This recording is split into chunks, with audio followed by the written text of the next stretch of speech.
chaîne Happy Manning. Salut à toi, ami crypto-mineur. On se retrouve aujourd'hui pour le test du tout nouveau Bitmain Antminer S21 200 Tera. Donc c'est la machine pour miner du Bitcoin la plus puissante en ce début d'année. Elle vient tout juste de sortir. Quand je dis la plus puissante en version open air avec les ventilateurs. Évidemment, il y a des modèles hydro qui existent aussi. Mais en tout cas, en open air, c'est la plus puissante. Donc dans cette vidéo, je vais vous faire un petit tour de la machine. Et ensuite, je vais vous montrer sur le PC comment on la configure et la rentabilité actuelle de cette machine-là. Vous allez voir, ça reste quand même plutôt intéressant, très intéressant. Après, c'est comme tout, ça dépend de votre coût électrique. Voilà, donc je fais le tour de la machine. Donc ils ont gardé le même format que pour le S19, la série S19. Hein. Donc vous voyez, hein, il y a les hashboards, donc il y a 3 hashboards qui dépassent, c'est le même dépassement par rapport à la lime. Le bord est de 60 mm, donc c'est le même dépassement. Alors je commence à m'intéresser à ces histoires de dépassement, c'est par rapport au kit d'insonorisation qu'on propose. Donc c'est des pièces en 3D qui viennent se fixer là. Bon bah je vais vous en montrer d'ailleurs une là. Et vous allez voir pourquoi ça m'intéresse cette histoire de distance.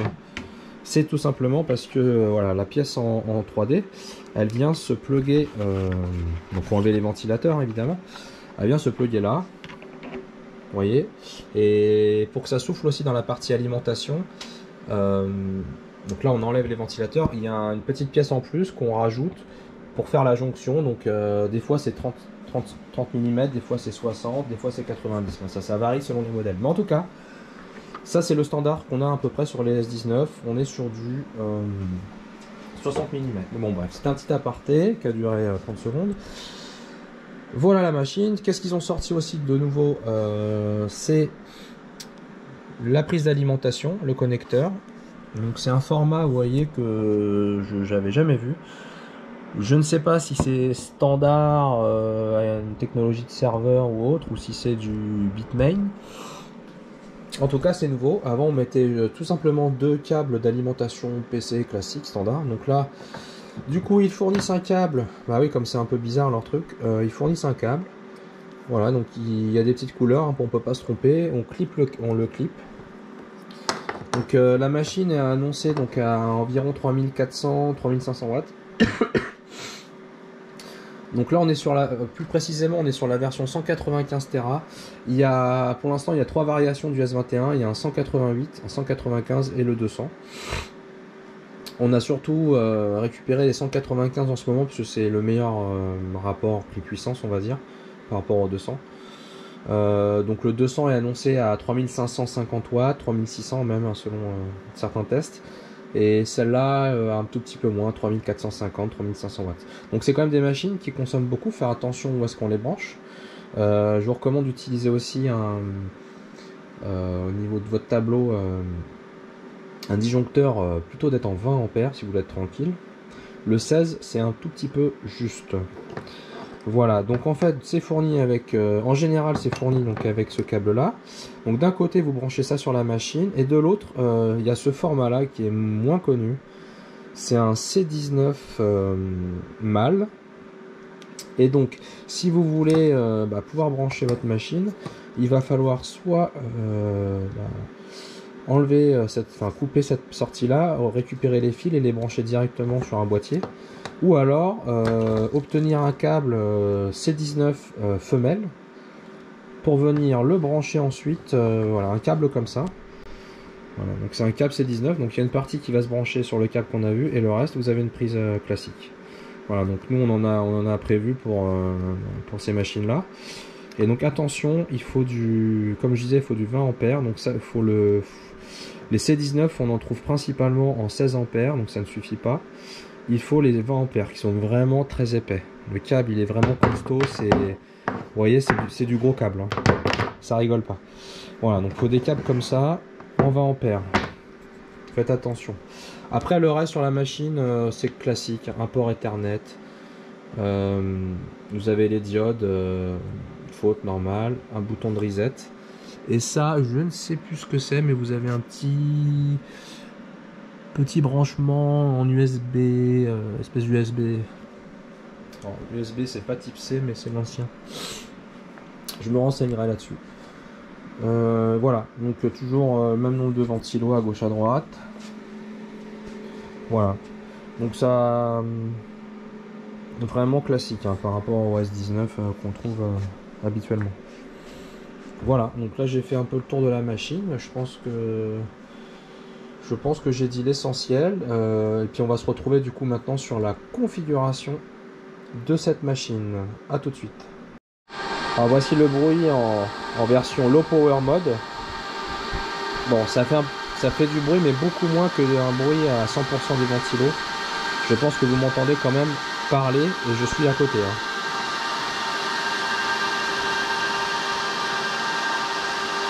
Voilà, donc on verra les chiffres tout à l'heure avec la configuration du mode low power, ce que ça donne en termes de watts et de puissance.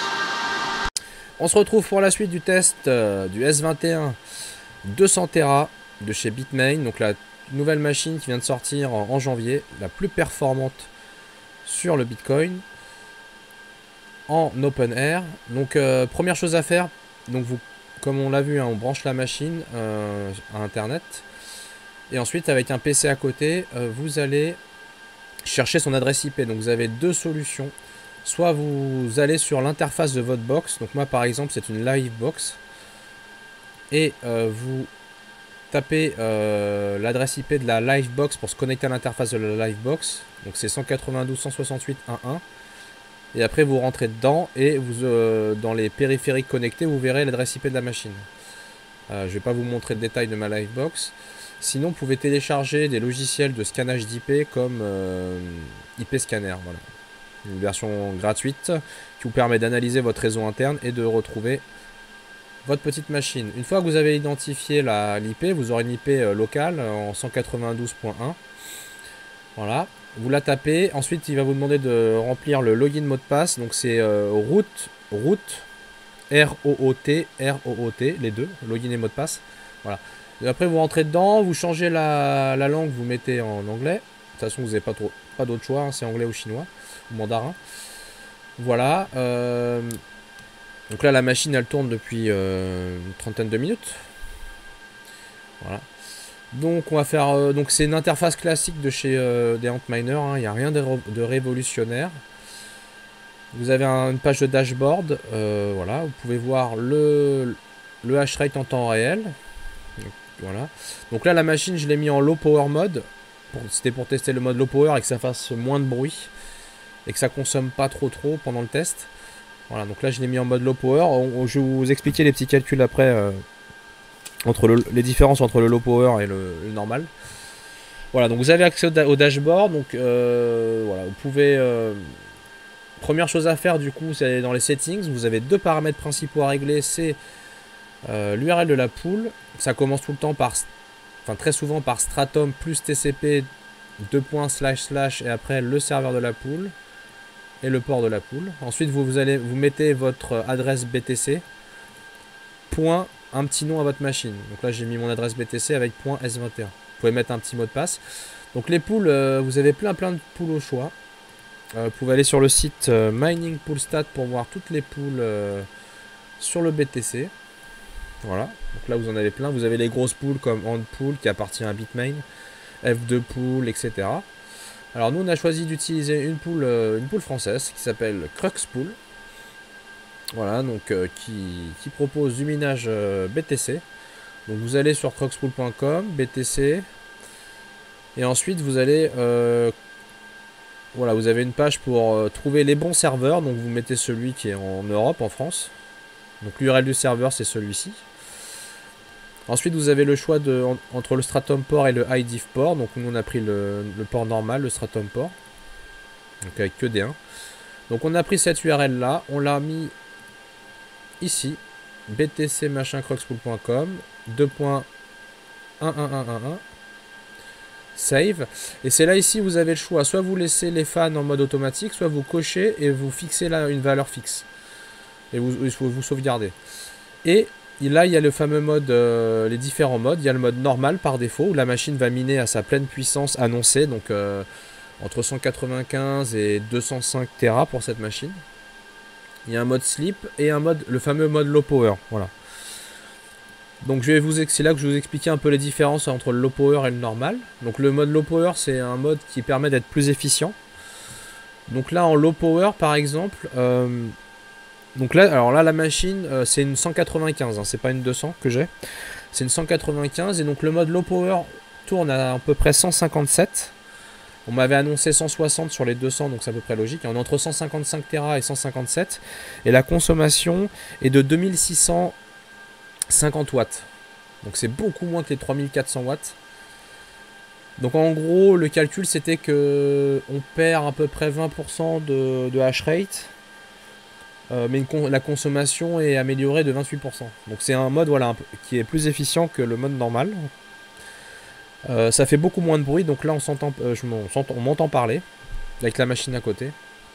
Voilà, donc c'est quand même très intéressant ce mode là. Donc environ 155-160 Tera pour 2650-2700 watts. Voilà. En mode normal, évidemment, la machine serait à 195. Voilà.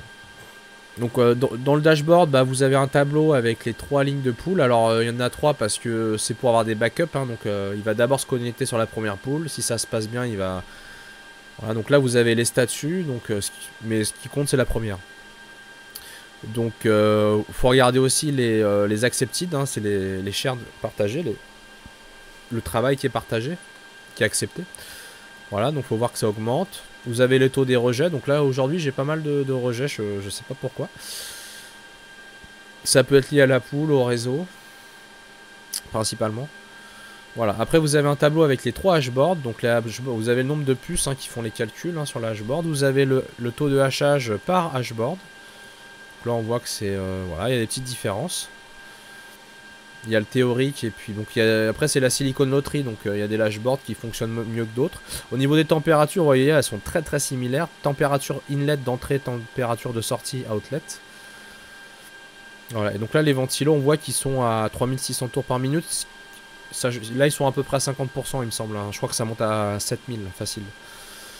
Voilà. Voilà, tout est normal. Vous avez le détail par... ça c'est nouveau par contre, vous avez le détail par des puces, hein. Voilà, tout est normal, tout va bien. Encore heureux, la machine est neuve. Voilà, donc après vous avez IP settings. Bon, normalement vous n'avez pas trop à y toucher. Voilà. Et vous avez les logs en bas, minor log. Donc là vous pouvez voir les logs, current log, history et les télécharger. Ça c'est utile pour quand il y a un problème, pour essayer de voir qu'est-ce qui se passe. Des fois ça peut être un problème de ventilateur ou de température, etc. Ou voilà. En tout cas, ouais, ça c'est cool. Voilà, c'est assez simple, hein, il n'y a rien de nouveau. Il y a même une zone warning info qui est nouveau aussi. Avec un warning, alors c'est mal, ils ont mal écrit là.